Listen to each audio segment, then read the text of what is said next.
Yo, how's everybody doing? We're back. Second video. Talking about some business things. Thought we'll do something a little different this time. We will Q&A. So I've had some questions asked for me. Some silly ones that I get a lot, and then some serious ones. And then we'll go into describing some cause and effects things, like with self-imagery and what we can do to help, and some methods. So, without further ado, let's start with the questions I've got down here. Question 1, and we'll start with like the most basic one. Is psychology boring? And I hear this a lot. People who's done psychology say they found it boring. They advise other people not to do it because it's boring. But to be honest with you, it depends what type of person you are and the subject of psychology, like what area field you go into, like field of expertise. So the best example I can give to you is, for me, criminal psychology was fun. Forensics that I'm doing now is fun. Social psychology bored the hell out of me. It was so just it's like hitting a brick wall. It's easy, but it's kind of draining because it's kind of basic.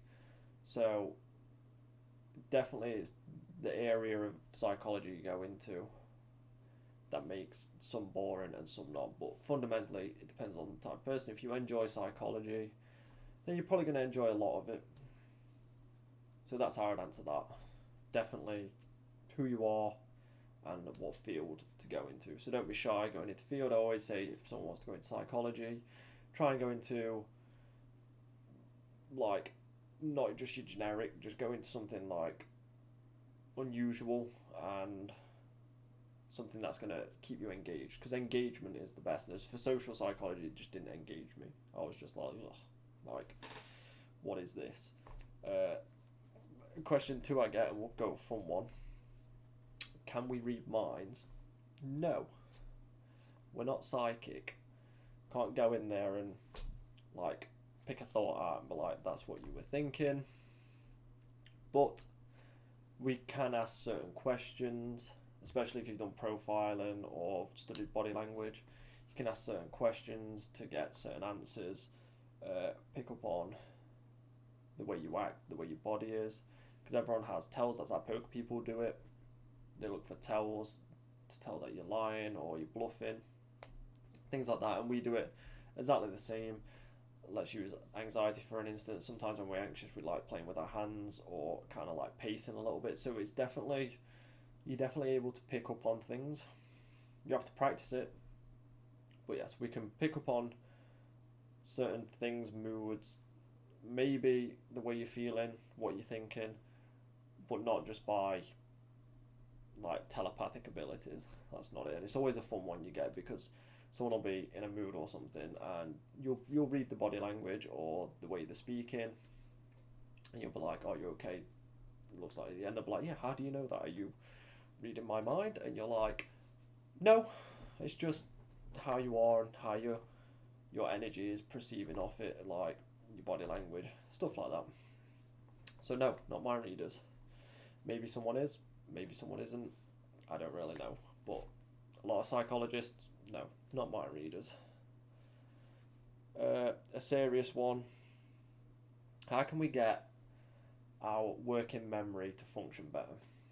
Well, a lot of people say this is, I can't remember this, I can't remember that.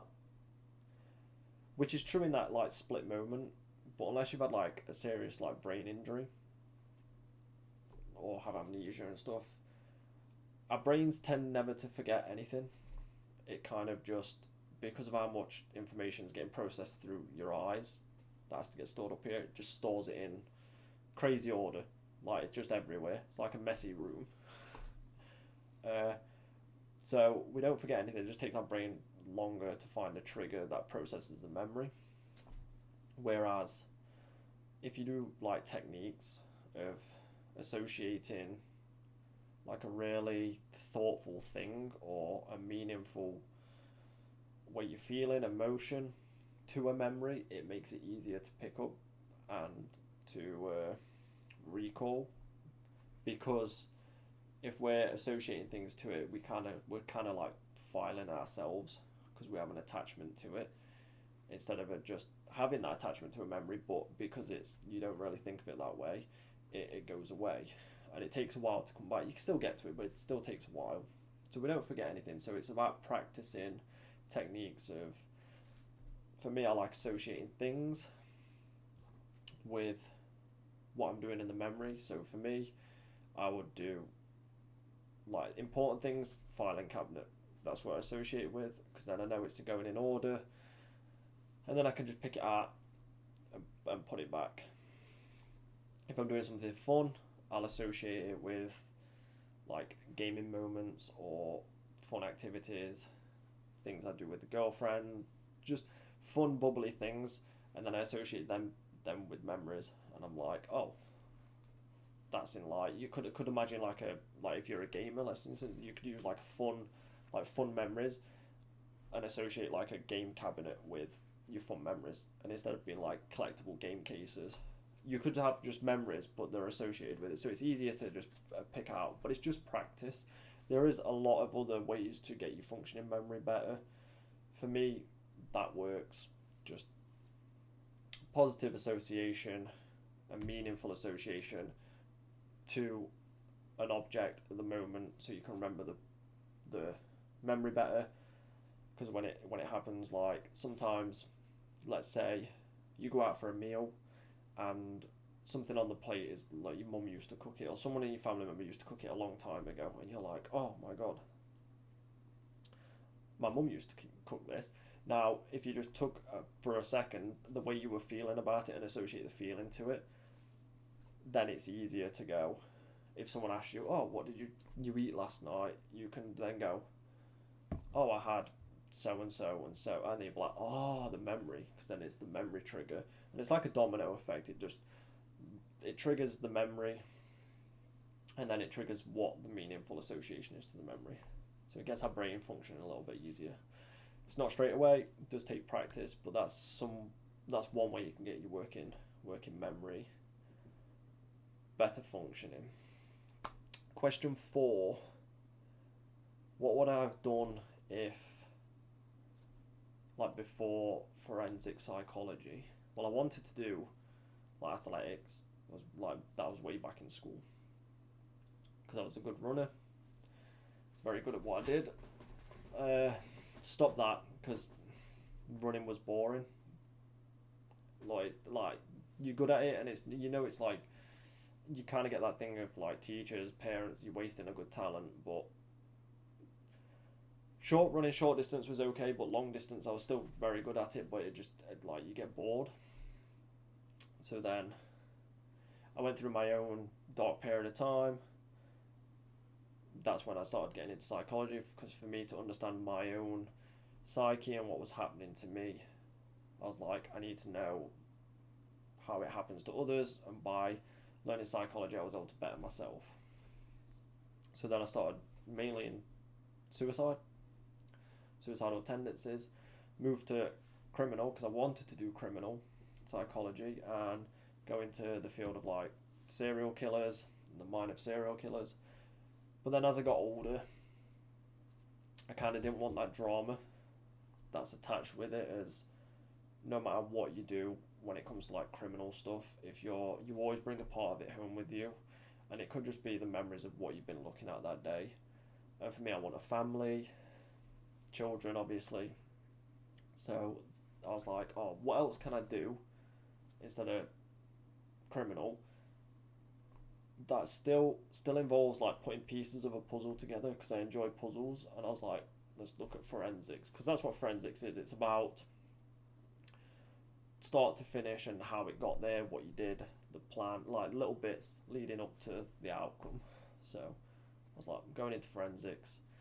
There's a lot more opportunities, so that was good for me and for my girlfriend. So that's what I did for that. So we've got some funky questions, got some serious ones. That's what I want to do.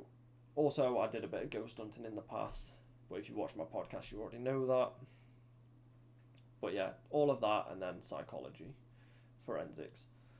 And social. I do both of them together, but mainly forensics.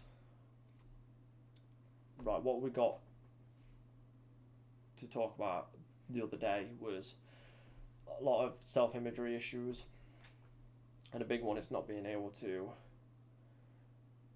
take what it is you don't like about yourself or your image and removing the story from it, and removing what you don't like and separating it, and it becoming two separate things instead of being intertwined, because that it's kind of giving each other like the power, but bad power, and the same power over each other. So it kind of makes our mind do weird things and cause us to get like a bit of disassociation to, oh, I don't like that bit of me, or I don't like that part of my image, I don't like this, don't like that.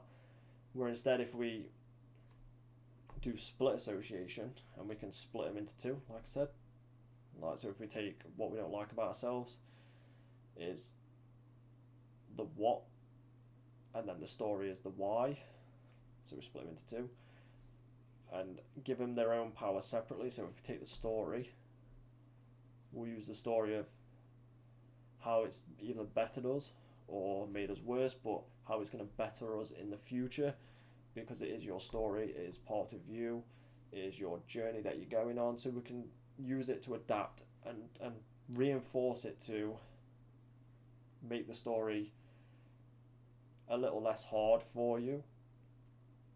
And then we take the what, which is whatever it is you don't like about your image, maybe the way you portray yourself, maybe it's a body part, maybe it's a certain traumatic thing on your body, like a scar or something, and we take that and we kind of desensitize it to it just being, it's a body part, and trying to get our brain and ourselves to be okay with the natural form of it. And for instance, for me, I had a huge scar down my right hand thigh from my dark days, from when I was going through stuff, and it ruined me. I couldn't wear shorts or anything. It used to annoy me, freak me out, and I'd just be like, I don't like it. And it wasn't, for me, it wasn't the way it looked, it was just the story behind it was making me not like the way it looked, because the story was silly. I mean, people would ask, oh, if they'd see it, what you done to your leg, and it's always a hard thing trying to tell somebody what you've done if you don't like it about yourself. And that's what I mean. If you can, for me, it took me a while, like looking in the mirror, like truly looking at myself and just being like, it's just a scar. It's a scar. There's things we can do to change it. Naturally, it will go away. And because I was able to do that and be able to desensitize it to it just being a scar and it was just on my leg, it's a body part, to then more focusing like on the story and being like, well, actually, I've got nothing to feel bad about, I've got nothing to be ashamed about. It was a part of my life, it was a part of my journey. And then telling yourself the story, for me, I wrote it down and I'd be able to reread it. So then when someone come and ask me, I was like, oh, what did you do to your leg? It's like, oh, did this at this certain time. And the story would be okay and it would be alright for me. And then when they're separated, they don't go back together. They're associated with one another, like, but they're not like codependent on how it makes you feel. So what we do is we split it, story, image, take them apart, give them their own separate power so they can better you. And that's what I like. I know it's probably not the technical term of split association, but when it comes to self-imagery and learning new processes and methods, I like to say it's split association. You're splitting what one thing's fully associated with into two things to then make it neutral and for you to understand it better. So that's where I wanted to like have a little chat about, explain that a little bit, because a lot of people have self-imagery issues, and self-imagery and confidence go hand in hand. So it makes you more confident, vice versa. So I thought I'd come in, make a little video, a little Q&A, a little understanding about split association. We'll go more into it on the next video. trying to keep these videos like 10 to 15 minutes, so it's a little pocket. I might do a podcast, I'm not entirely sure at the minute. But if you, like say, if you want a book session, links in the description. On the next video, if anyone's got any suggestions, leave a comment or hit me on like Facebook or Instagram. I'll happily answer any questions you have. If something's confusing, if you want more details on anything, just like I say, just do that. And I'm an open book for anybody. You know what I mean? What I know as knowledge, I will happily pass it on. So on that note, I will catch you all later on the next video. Much love and peace.